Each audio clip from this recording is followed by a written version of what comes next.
Bueno, buenas tardes. Vamos a dar comienzo a la cuarta mesa sobre procesos históricos. Pues entonces paso a presentar a los ponentes. Bueno, la mesa se titula, por si alguno no tiene el programa delante, Experiencias comunistas sin continuidad institucional. Pues muy bien. Contamos hoy aquí con Miguel Romero, Montserrat Galcerán y Juan Pedro García del Campo. Miguel Romero me ha pedido explícitamente que haga una presentación muy corta, lo digo porque contrastará un poco con la presentación que haga de los otros ponentes.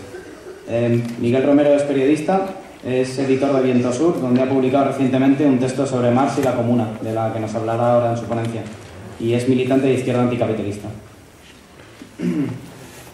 Montserrat Galcerán es licenciada en Filosofía y Filología Clásica por la Universidad Central de Barcelona. Continuó sus estudios en Heidelberg, Alemania, junto al profesor Gadamer. Se doctoró en Madrid y actualmente es catedrática de Filosofía de la Universidad Complutense de Madrid, donde imparte clases en la antigua licenciatura y en el máster. Una de ellas es Marxismo y Movimiento Obrero, de la que tuve oportunidad de matricularme y os recomiendo fervientemente.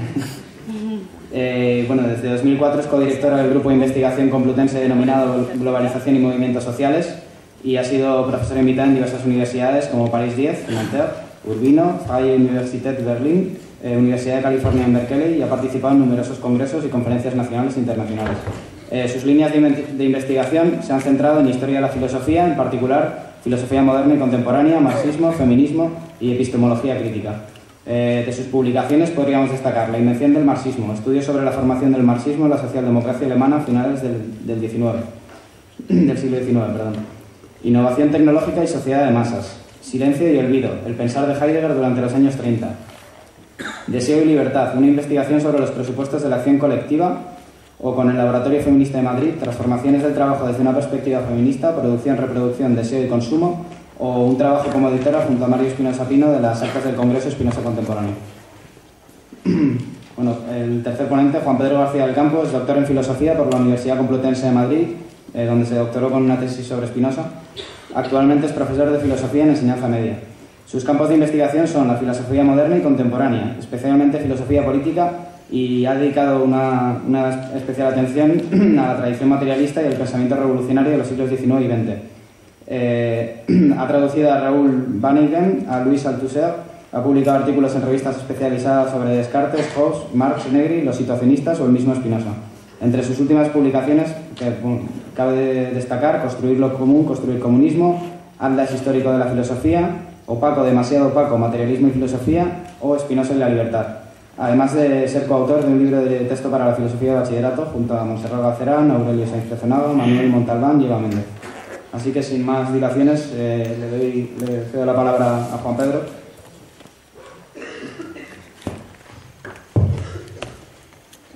Buenas tardes. No, quisiera empezar dando las gracias a la Asociación de Estudiantes La Caverna en primer lugar, por atreverse a pensar en un congreso sobre el comunismo con la que está cayendo, y después por invitarme a él, claro.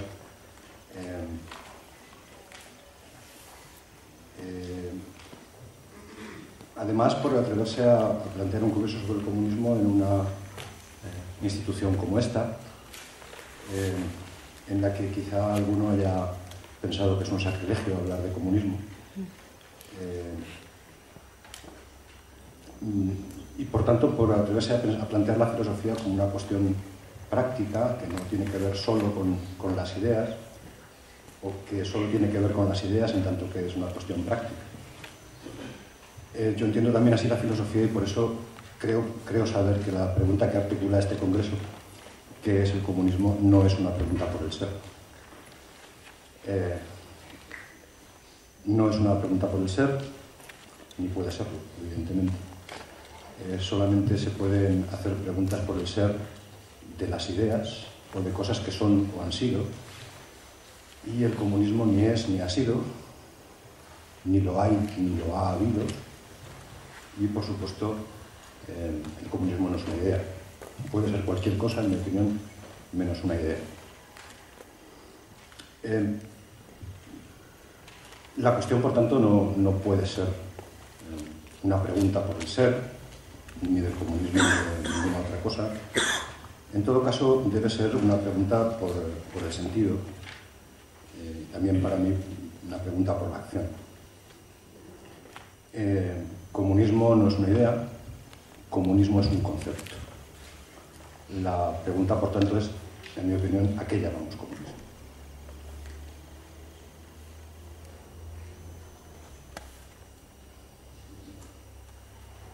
Intentaré dar un rodeo por esta cuestión, ¿a qué llamamos comunismo? Espero que no sea un rodeo demasiado introductorio, para, a partir de la manera en que presentaré esta cuestión, poder dar cuenta de la temática general de esta mesa, experiencias comunistas sin continuidad institucional, y también, de alguna manera, para intentar dar cuenta del título que le he dado a mi ponencia, la institución de lo común.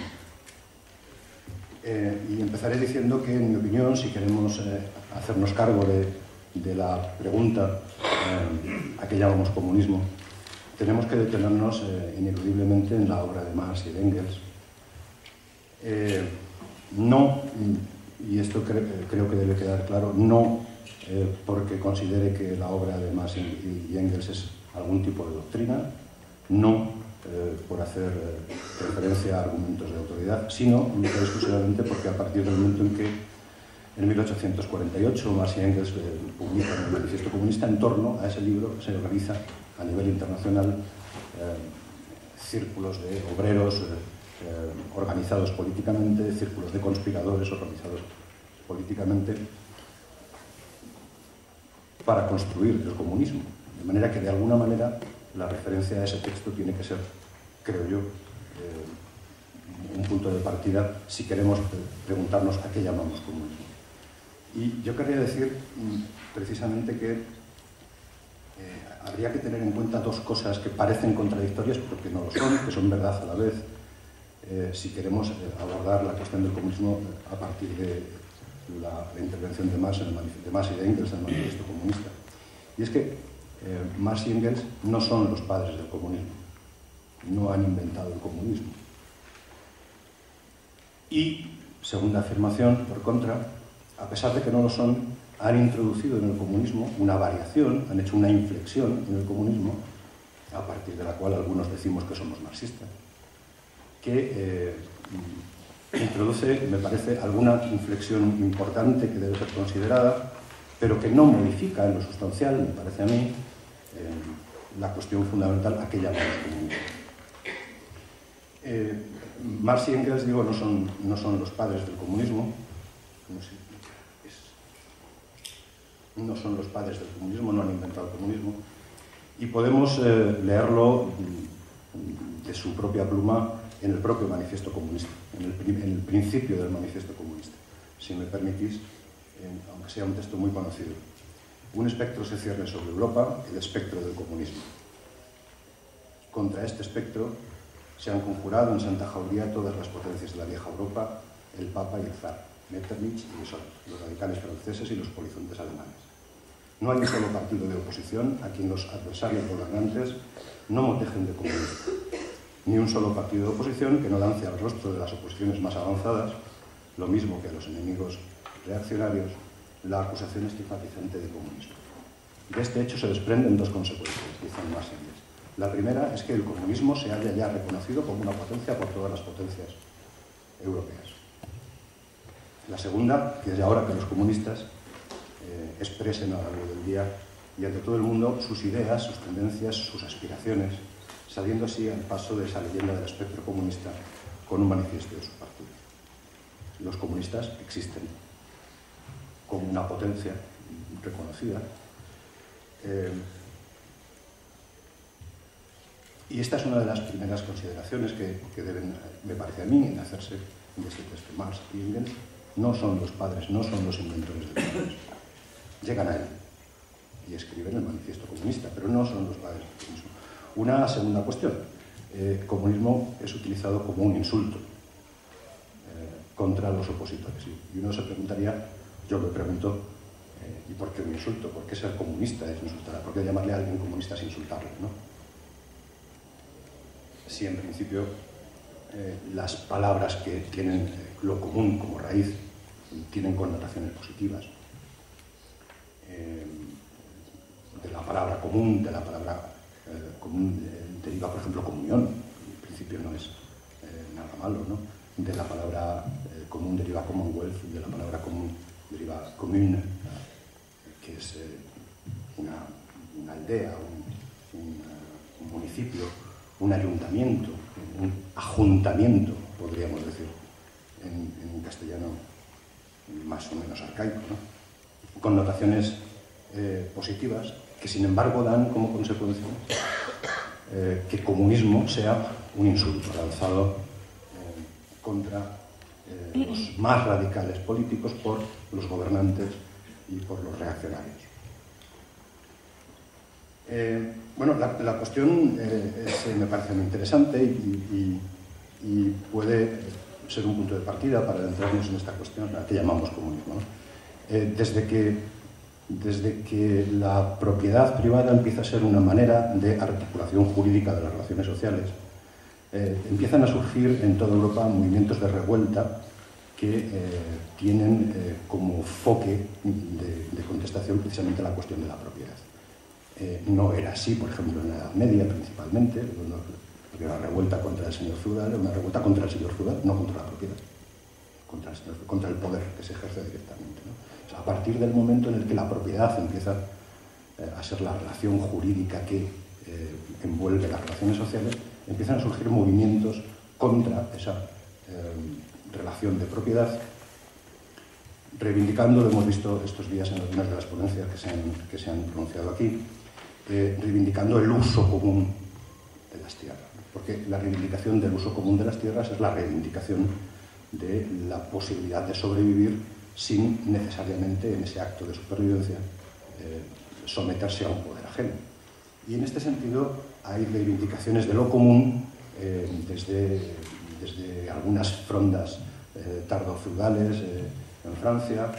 Evidentemente también se ha hablado aquí de esta cuestión en los movimientos campesinos que en el siglo XVI, en torno a Münster y en torno a los anabantistas, reivindican que todo es de todos, omnia sunt communia, y que se monta una especie de ciudad comuna incluso en la que está prohibida la propiedad privada y está incluso prohibido cerrar las puertas.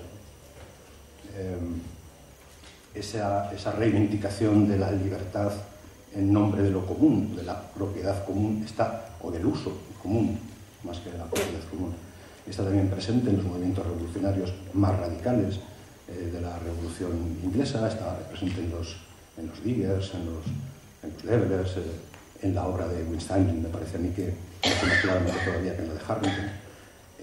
Está presente también en los segmentos más radicales de la Revolución Francesa, en la obra de Babet, por ejemplo, pero también en ese precioso manifiesto de los iguales que para la Revolución de los Iguales redacta Maréchal en 1796, en el que dice como reivindicación que va más allá del reparto de tierras. Dice algo así como rechazamos el reparto de los campos y reivindicamos algo más sublime y más equitativo, el bien común o la comunidad de los bienes, como lo único que podría garantizar el goce comunal de los productos de la tierra. Está también en algunos ilustrados, está en Mably o está en Morelli, de los que Engels habla como comunistas espartanos, porque proclaman la necesidad de una comunidad de bienes muy atenida a las necesidades más básicas, ¿no? Pero comunismo al fin y al cabo.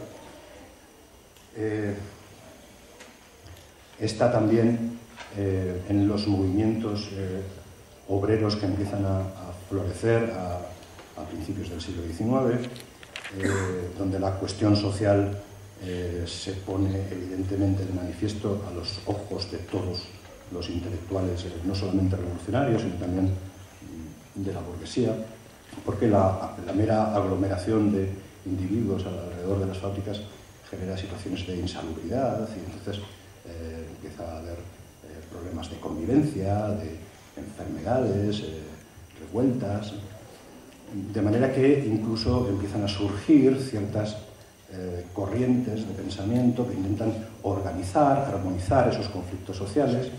Es a lo que los primeros comunistas llamarán socialistas, ¿no? De manera que el término socialista, dice Engels, en algún momento estaba tan extendido para referirse a eso que ni se nos pasó por la cabeza llamar a nuestro manifiesto socialista, ¿no? Manifiesto comunista, ¿no? Ni se nos pasó por la cabeza llamar a nuestro manifiesto socialista. Y los propios autores, Marx y Engels, hablan también de que incluso en ese caldo de cultivo hay dentro del movimiento obrero, dentro del sector obrero, a pesar de las escasas condiciones y con una prosa muy utópica, hay algunos discursos también comunistas, ya no socialistas, comunistas, y hablan, por ejemplo, de Weitring, o hablan, o Cabet, ¿no? Como movimientos y como posiciones de defensa de lo común, de la libertad para poder sobrevivir sin someterse al poder, que no son las propuestas propiamente socialistas. Esas propuestas existen, ¿no? Marx y Engels no inventan el comunismo. Marx y Engels llegan al comunismo que ya existe. Si se quiere, no articulado teóricamente o no articulado conceptualmente, pero que existe, ¿no? Que es un movimiento de revuelta del que forman parte los sectores más revolucionarios, más radicalizados del movimiento obrero. Del movimiento obrero en el siglo XIX y de movimientos campesinos antes, no necesariamente el movimiento obrero. Marx y Engels llegan al comunismo a partir del momento en que ambos llegan a París, Marx huyendo de Alemania, y entran en contacto con un grupo de emigrados radicalizados que se reúnen con el bonito nombre de la Liga de los Justos, y a partir de ese momento empiezan a tomar contacto con esas posiciones radicales en política y también con el movimiento obrero, ¿no? Hay que pensar que a partir de ahí el interés de Engels en la clase obrera le lleva a la redacción de la clase obrera en Inglaterra, por ejemplo, o lleva a Marx a introducirse en los estudios de economía política, y a partir del año 1844 empieza a trabajar en los famosos manuscritos de París o manuscritos del 44, analizando ya estas cuestiones que tienen que ver con la economía política y reivindicando de alguna forma el comunismo, sin saber muy claramente qué es eso, cosa que se había cuidado mucho de hacer en los textos anteriores, por ejemplo en los artículos de la Gaceta Renana, donde muestra una distancia con el comunismo. Yo no sé muy bien qué es eso, no me voy a pronunciar, necesito investigar más, no sé. Marx y Engels llegan al comunismo entrando en contacto con los grupos más radicalizados de la disidencia emigrada en París, y a partir de esas investigaciones, aquí viene la segunda cuestión, Marx y Engels introducen una inflexión en la cuestión del comunismo. A partir de esos análisis sucede que, sobre todo en la obra de Marx, me parece, pero Engels no es ajeno a ello, se produce un encuentro teórico, en mi opinión muy importante, y es el descubrimiento de que, se dan cuenta de que la crítica a la sociedad existente no puede ser solo una crítica a sus resultados jurídicos, sino que tiene que ser una crítica a su fundamento, a su modo de funcionar, ¿no? Por utilizar una expresión que algún profesor de esta facultad utiliza, que debe conocerse la física de funcionamiento del capitalismo para poder poner en cuestión precisamente los elementos clave de esa física. Si únicamente eliminamos los aspectos fenoménicos o superficiales, en el sentido de que están en la superficie, de que se ven, no hemos eliminado nada. A partir de ese momento, en mi opinión, sucede que Marx y Engels no critican tanto la propiedad privada como relación jurídica, sino que la propiedad privada la pasan a entender como una relación social, que es el resultado de una relación de poder. Y es toda esa física social que articula en lo jurídico la forma del derecho de propiedad la que debe ser cambiada, no la relación jurídica de propiedad.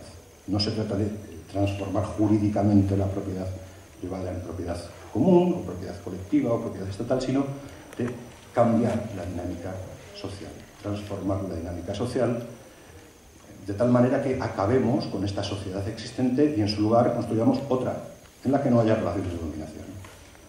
Otra en la que no haya relaciones de dominación. Evidentemente, esta explicación de cómo funciona el modo de producción capitalista, Marx y Engels, Marx no la hace en estos textos de los años 40, la hace bastante después. Pero, bastante después, en el Capital, o bueno, hay quien dice que los Grundrisse son más importantes que el Capital al respecto, pero en todo caso bastante después. No tienen construida la explicación completa del funcionamiento del modo de producción capitalista, pero tienen claro que el modo de producción capitalista se sustenta en una relación social que es una relación de dominio y que se manifiesta jurídicamente de algunas determinadas maneras diferentes de cómo se manifestaba el dominio en otras formas de producción, en otras sociedades. En el modo de producción capitalista se ejerce el dominio del hombre por el hombre, se ejerce el dominio de clase de una determinada manera. Todavía no saben muy bien qué, después Marx teorizará que se trata del plusvalor y que se trata del plusvalor relativo, en fin, más cosas, ¿no? Pero de lo que parece que tienen claro es que de lo que se trata es de transformar las relaciones sociales, cambiar las relaciones sociales. En el famoso prólogo a la contribución de la crítica a la economía política del 59, Marx resume de alguna manera esta manera de entender la historia, que es, digamos, el elemento teórico a partir del cual se construye lo que conocemos, lo que Marx y Engels conocen como materialismo histórico, ¿no? El texto es conocido.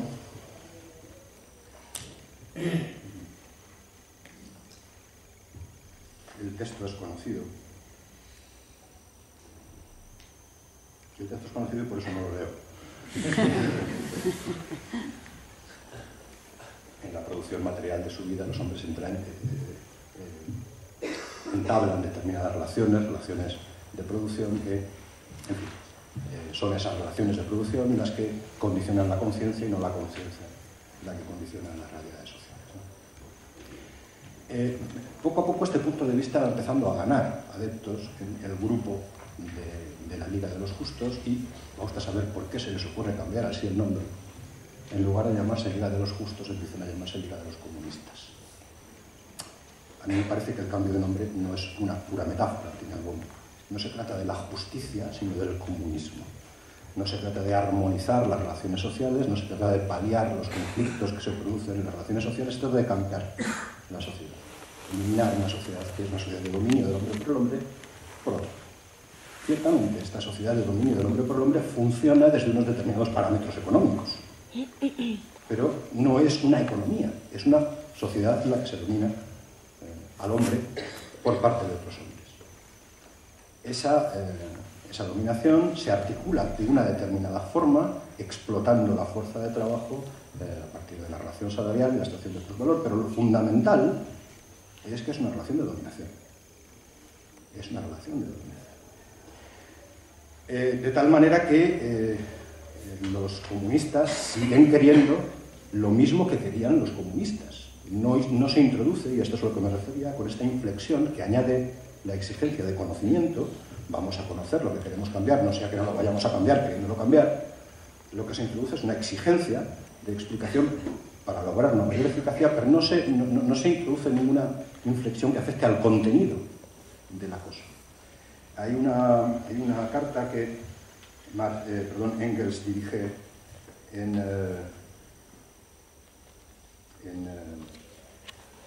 desde París al Comité de Correspondencia de Bruselas, de la Liga de los Comunistas, en el que les da cuenta de cómo en una reunión que tuvo con un grupo de activistas parisinos les atrajo hacia el comunismo, ¿no? Estaba discutiendo con ellos y en un momento determinado les dije, bueno, aquí nos reunimos como amigos que nos ponemos a discutir y a contar cada uno sus cosas, o nos estamos reuniendo como comunistas. Y entonces uno me preguntó, lo primero que necesitamos saber es qué es ser comunista. qué es comunismo. Y Engels dice: no me dejé atrapar por esa petición de contar lo que es el comunismo en 2 o 3 palabras, y les di una definición extremadamente simple del comunismo que se refería solo a lo que estaba en discusión. Los fines del comunismo son: 1. Hacer triunfar los intereses del proletariado en oposición a los de la burguesía. 2.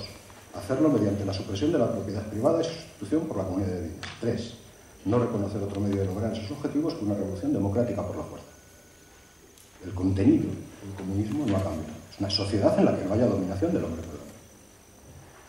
Y además de este texto, que podríamos decir es un texto privado, de una carta al fin y al cabo a unos amigos que la van a leer, en documentos oficiales, por decirlo así, vuelve a aparecer la misma cuestión. Hablo, por ejemplo, de los principios del comunismo, Engels, 1847, donde dice algo así: las ramas de la producción serán administradas en beneficio de toda la sociedad, con arreglo a un plan general y esto es lo que me parece importante, con la participación de todos los miembros de la sociedad, suprimiendo la propiedad privada y sustituyéndola por el usufructo colectivo, no por la propiedad colectiva, por el usufructo colectivo. No se trata de eliminar una fórmula jurídica y transformarla y cambiarla por otra, se trata de cambiar el uso de las cosas. El usufructo de las cosas, el usufructo común de las cosas, impide precisamente que, en virtud de la apropiación y por tanto la expropiación, la privación de propiedad de otros, se pueda ejercer en el modo en el que se producen las condiciones materiales de la vida, un dominio de unos sobre otros. Pero también, por ejemplo, en el mensaje de 1850 del Comité Central de la Liga de los Comunistas a la Liga. Nuestros intereses y nuestras tareas consisten en hacer permanentemente la revolución hasta que sea descartada la dominación de las clases más o menos poderosas, hasta que la asociación de proletarios se desarrolle en tales proporciones que cese la competencia entre ellos. Para nosotros no se trata de paliar los antagonismos de clase, sino de abolir las clases. No se trata de mejorar la sociedad existente, sino de establecer una nueva. ¿Cuánto me queda?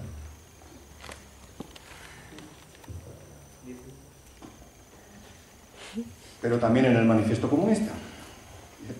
Y esto me parece muy importante. Los comunistas no profesan principios especiales con los que aspiren a modelar al movimiento proletario. No profesan principios especiales. Los comunistas quieren lo mismo que los proletarios radicales: acabar con el modo de dominación e establecer otra sociedad en la que no haya dominio del hombre por el hombre. Bueno, es conocida la definición de Lenin del comunismo, ¿no? El comunismo son los soviets más la electricidad. Los soviets más la electricidad. La satisfacción de las necesidades. La electricidad. No sé si la electricidad o la electrificación. Los soviets y la electricidad. Digamos, la electricidad. Es decir, el desarrollo de aquellas tecnologías que nos permitan vivir mejor. Evidentemente que hay que vivir mejor y evidentemente, por tanto, que hay que satisfacer las necesidades materiales y evidentemente, por tanto, que hay que producir y evidentemente, por tanto, que tenemos que vivir mejor que nuestros abuelos y mejor que nuestros... Pero eso no es el asunto. El asunto es la electrificación y los soviets. Los soviets. Es decir, y esa decisión colectiva sobre los asuntos comunes, sin la cual no hay comunismo. Sin la cual no hay comunismo. El comunismo no es el desarrollo económico. El comunismo no es el desarrollo económico. Y es posible que en China vivan muy bien económicamente, y es posible que en la Unión Soviética hubiera un desarrollo económico importantísimo, sin duda, y eso está muy bien, pero eso no es el comunismo.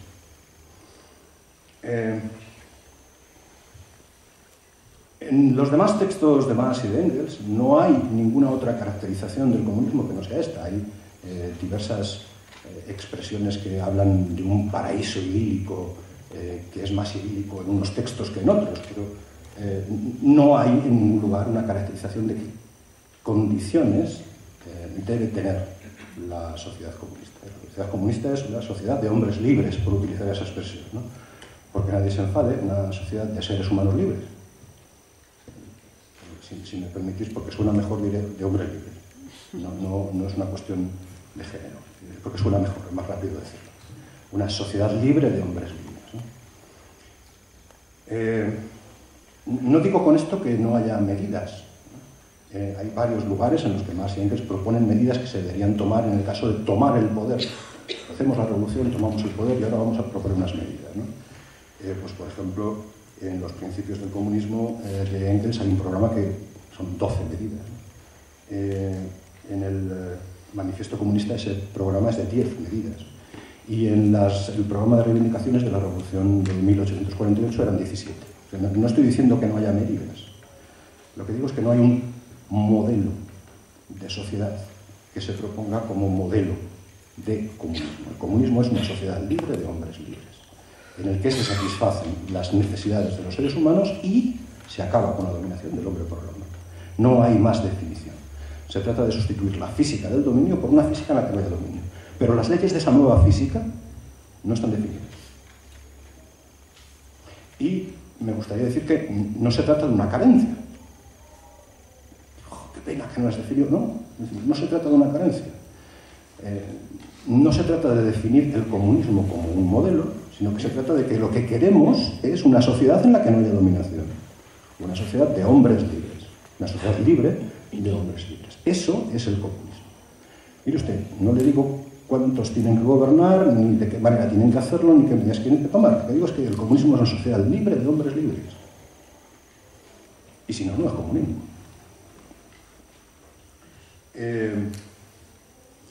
Además de estas medidas que proponen estos distintos lugares,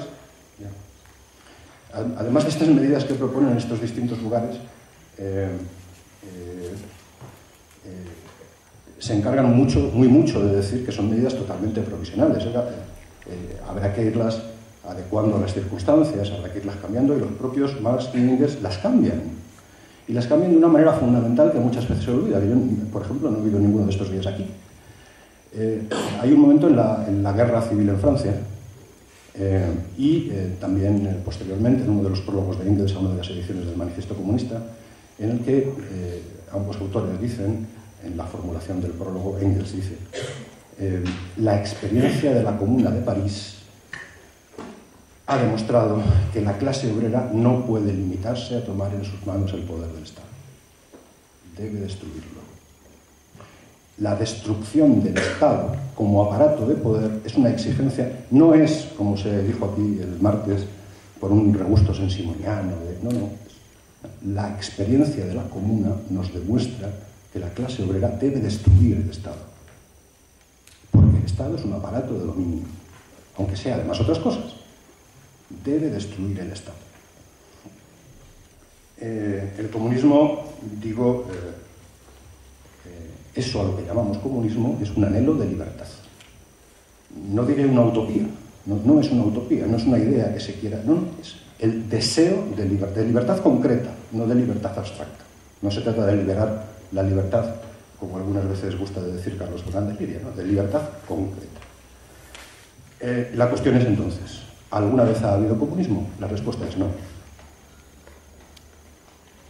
La pregunta es entonces, ¿qué experiencias comunistas sin continuidad institucional ha habido? La respuesta es sencilla, todas. No ha habido ninguna experiencia comunista con continuidad institucional. Ha habido intentos de construir el comunismo, ha habido revoluciones, todas ellas las reivindico como propias, forman parte de la historia del comunismo, nadie piense otra cosa, ¿no?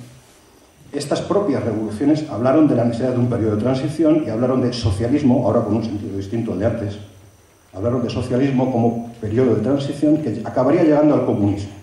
Pero el socialismo en todo caso era un periodo de transición, que debería necesariamente llevar a una sociedad de hombres libres y a la extinción del Estado y con él la abolición de las clases y de la lucha de clases, la abolición del dominio de los hombres, de unos por otros. ¿Eso lo olvidan alguna cosa? No. La pregunta inmediata es, ¿y cómo es posible que alguna vez esas aberraciones que han sucedido después hayan pasado por ser el comunismo? En mi opinión, la cuestión, voy acabando, la cuestión tiene que ver con la historia del marxismo, no con la historia del comunismo. En nombre de ese anhelo de libertad, los comunistas han hecho revoluciones, han muerto y han dado muerte muchas veces a otros comunistas, y eso forma parte de nuestra historia también. Como forma parte de nuestra historia, lo reivindico. No hago apología de ello, pero lo reivindico, forma parte de nuestra historia. Pero la pregunta es, ¿cómo es que esas aberraciones han podido pasar a ser pensadas como el comunismo? Yo creo que tiene que ver con, algunos problemas que derivan de la propia historia de la construcción del marxismo, como teoría y como práctica. Montserrat Galcerán ha estudiado esas cuestiones muy bien en la socialdemocracia alemana. Pero a mí me parece que, básicamente, tiene que ver con que no se ha entendido bien la metáfora base-superestructura. Se ha pasado a entender que, puesto que la base es la base, bastaba con cambiar la base.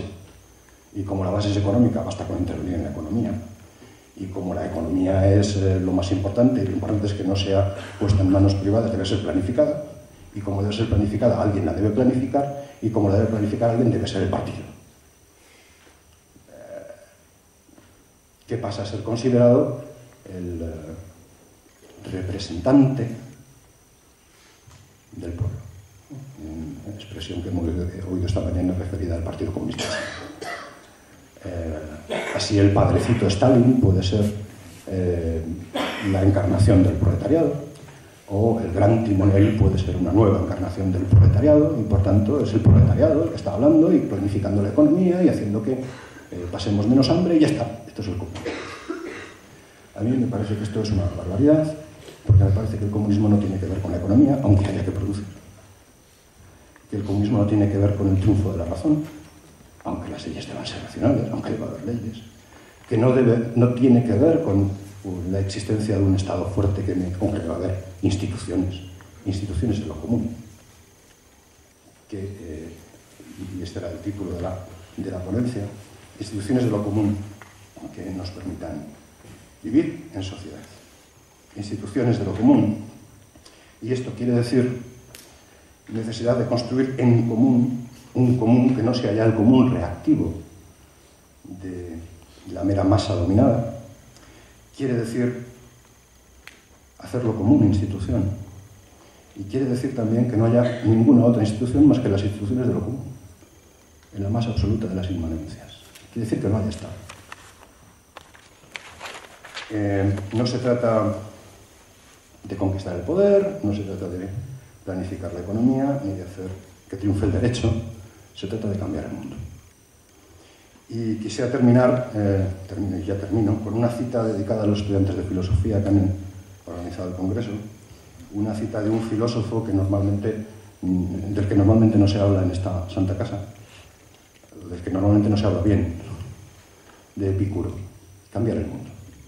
Dice Epicuro, y la cita es de la Carta a Pitocles: para la creación de un nuevo mundo no basta solo, como asegura alguno de los llamados físicos, con que se produzca una acumulación de átomos, ni tampoco un remolino de ellos en el vacío. Se necesita que fluyan semillas adecuadas de átomos, que vayan produciendo paulatinamente agrupamientos, interrelaciones y transmutaciones del conjunto de esos átomos, y que lleven a cabo también irrigaciones procedentes de los átomos adecuados para ese cometido, hasta que el nuevo mundo, fruto de esas semillas, alcance su pleno desarrollo y fortaleza. Dejadme, por favor, que me ponga espinocista y que diga: multitudes del mundo uníos, y que le añada: liberaos y haced esa liberación constituyente. Muchas gracias.